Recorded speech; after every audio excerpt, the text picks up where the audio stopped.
Hello and welcome. Thank you for stopping by. Today I'm going to show you two cards that I created for 7 Kids Crafts. 7 Kids Craft recently released a new stamp line. You might be familiar with 7 Kids, which is a crafting supply store. The owner of 7 Kids, Kelly, recently released a line of digital and regular stamps, and she's starting her own line for her store, 7 Kids Crafts. I'll have the links below to 7 Kids Crafts so that you can check it out yourself. This is the first card that I made. It has a background stamped with paw prints, which is from a stamp that I had in my stash. And I used a pink paper and I Copic colored in the image. When I finished, I looked at it and I thought it looks exactly like the image that's on the cover art for the stamp set. So I wanted to make another card that was slightly different than what was on the cover art for the stamp set. Not that that is a problem, it's just I never imagined that I would create a card that was so much like what was pictured there. And I wasn't looking at it when I created my card, but it ended up being very close. So instead, what I have here is another set of the images that I colored in. I didn't color them on the video. I did that separately, and I used my brother Scan and Cut to cut out the images. I'm going to use this Brutus Monroe cardstock. The color is aubergine for my card base. This will be what I use to adhere the pattern paper down onto. And I have this pattern paper that's black with polka dots that are purple and pink and like a light mint green. I thought it went very well with the way that I have the lady colored and her 2 kittens. I thought it matched very well.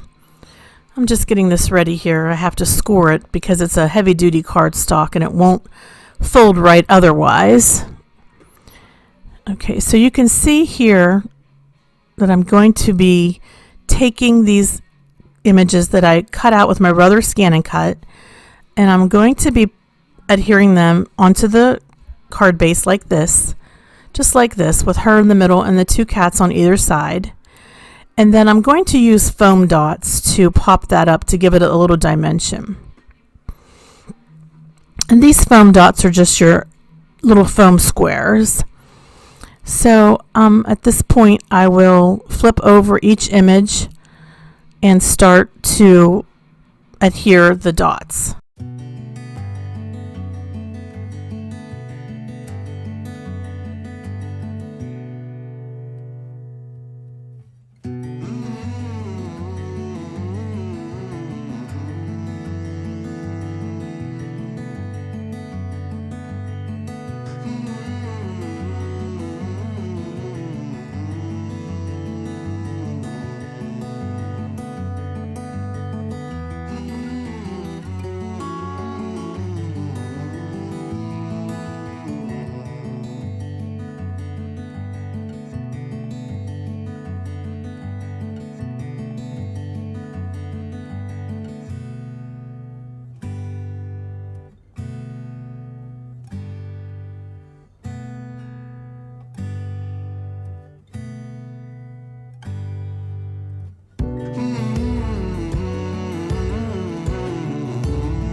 Now that we have our images, our main images anyways, adhered to the card, I need to decide to do with the other little parts. We have some cat toys that were included and some balls of yarn and of course this paw print, and just trying to sort it all out here. Where do I want to put everything, and do I have enough room on my card panel to put everything in? Will it look too crowded if I put all of this on there? I just used some gray Copic markers to color in those paw prints. What I'm doing here is I'm trimming the little, I guess I call it a cat toy. I'm not sure what it is really, but I make it into a necklace for the girl in the card. By the way, I think this is a really cute stamp set. I think that the lady here sitting with the cats, she's really funky. And that's why I made her hair purple, because I figured she would look awesome with purple hair. And her haircut's so cute. And I even, the image even has, she has cat ears. So colored those in with pink on the inside, just like the cats. So this is adorable. I want to thank Marla Harris, Mad About Cards and Crafts, for asking for volunteers who would be interested in being part of this hop. I'm not sure how many people are on the hop, but I guess we'll find out when it goes live on the 25th of April. And I'm looking forward to watching everybody else's videos and seeing how they made cards with these images. There were a couple other stamp sets to choose from. And it's exciting to be a part of a launch of a brand new stamp line. So thanks, Marla. I was thinking about putting these balls of yarn in her hands, but then I should have probably put slits in her hands before adhering her to the card panel. And then that would look pretty cute. But there's an idea for the future. If you buy the stamp set, you can always do that. Some little slits in her hand and just have her holding the balls of yarn. Okay, I think the next thing I do here is glue her, what I call necklace, down to her neck. It's part of the stamp of the cat toy that's kind of hanging there to the side. Let's see. Oh, maybe not. Maybe what I'm doing is getting ready to, I'm getting ready to emboss the sentiment at this point.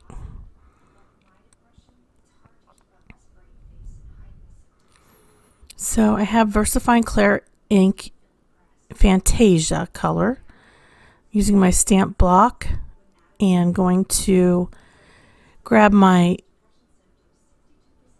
embossing buddy and tap it down onto this paper.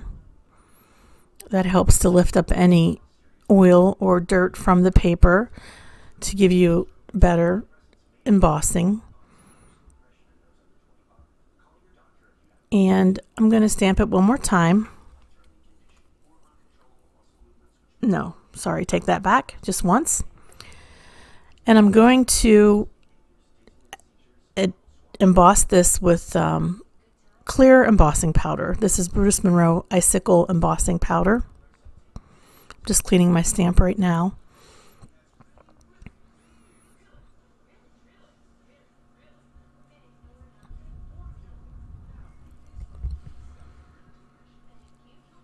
And then the sentiment I'll put on the front of the card.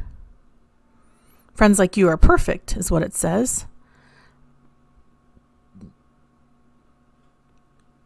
With the emphasis on purr, as in cat purring, or kitten purring. Friends like you are perfect.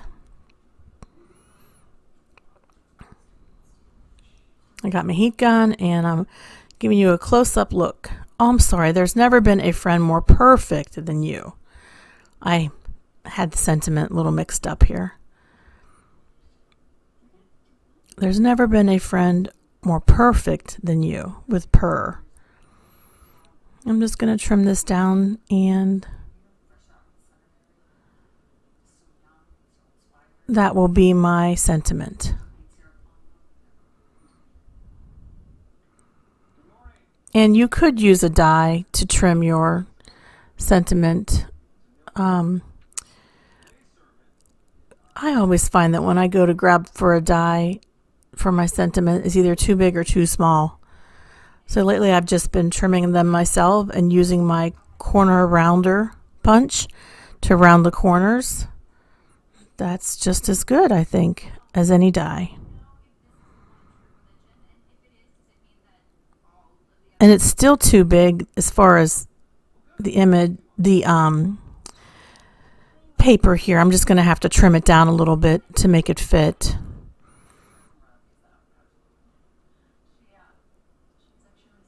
And then I'll go ahead and round those corners again once I trim it down a little bit.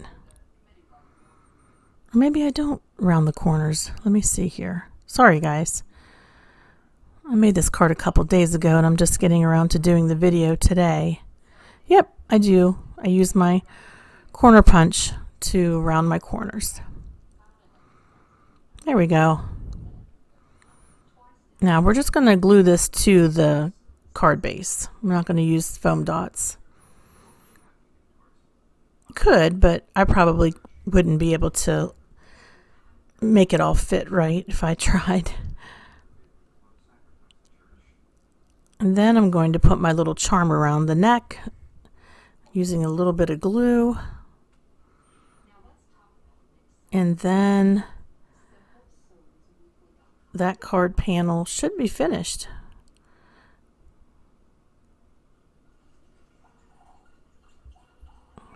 Okay. Next, I'll just adhere it to my card base.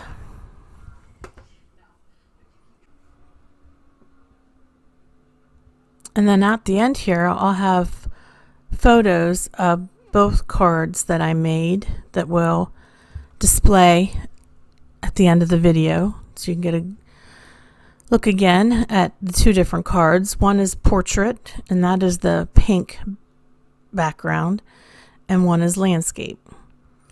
And that's this one, the purple one. So I'm going to finish the inside of my card. I've been working hard these days to do a little something on the inside as well, not just spend all the time on the outside. But here I have this cat toy left over.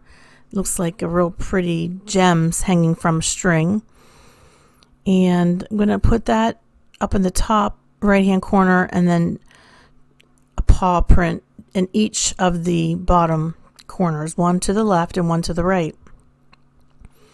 The reason I have my eraser out is I used my brother's Scan and Cut to trim these, and I had to draw a line around the paw print so that my Scan and Cut didn't try to cut out each individual part of it individually. That wasn't what I needed, and so that's one of those brother Scan and Cut shortcuts that you learn along the way. So thanks so much for watching, and I hope that you like the cards that I made. I certainly like them. I think she's adorable and the cats are so sweet. I like the way both of them turned out. They're both really nice color scheme, I think. And I hope that you will check out 7 Kids Crafts and the new stamps that are available through that company. And I hope that if you're new to my channel, you'll comment on the video, like and subscribe to my channel. And my goal is to soon have 1,000 viewers so that I can have a big giveaway, and you wouldn't want to miss that. Thanks everybody. Have a great day. Bye-bye.